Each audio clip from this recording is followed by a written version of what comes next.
Tous les matins, le service pédiatrique de l'hôpital de la Paix est pris d'assaut. À Port-au-Prince, la violence des gangs a déclenché une crise humanitaire. Les voies d'approvisionnement à la capitale sont coupées. Conséquence, les cas de malnutrition explosent. En mai, plus de 400 enfants ont été traités dans cet hôpital.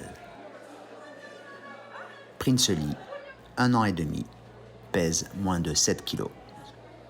C'est un enfant malnutri et qui est arrivé dans ce tableau de déshydratation et de choc et en fait qui est anémié en plus.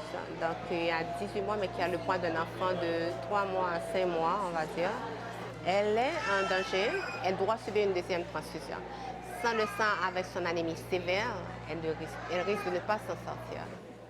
D'après le docteur Sinué, ce type de cas a augmenté de 60% par rapport à l'année dernière. Avec les phénomènes de déplacement, d'insécurité, on voit que notre consultation d'enfants malnutris a nettement augmenté. On a des cas de plus en plus sévères.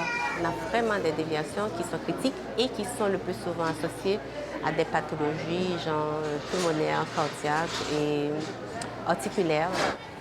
C'est le dernier grand hôpital encore en fonctionnement à Port-au-Prince. Les autres ont été détruits, pillés pendant les combats ou sont tombés sous le contrôle des gangs.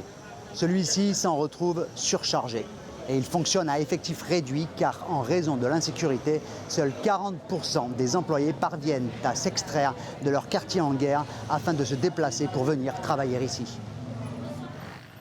À Port-au-Prince, quelques 200 000 personnes ont fui leur foyer.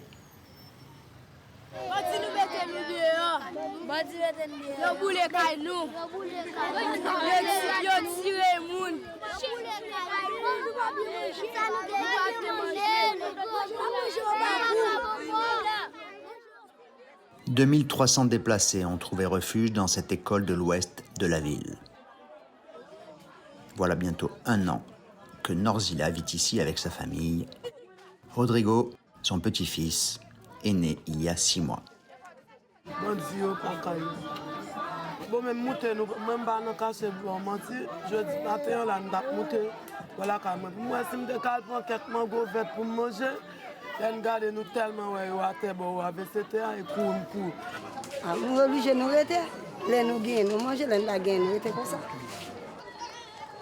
Ce jour-là, le Programme alimentaire mondial distribue de la nourriture.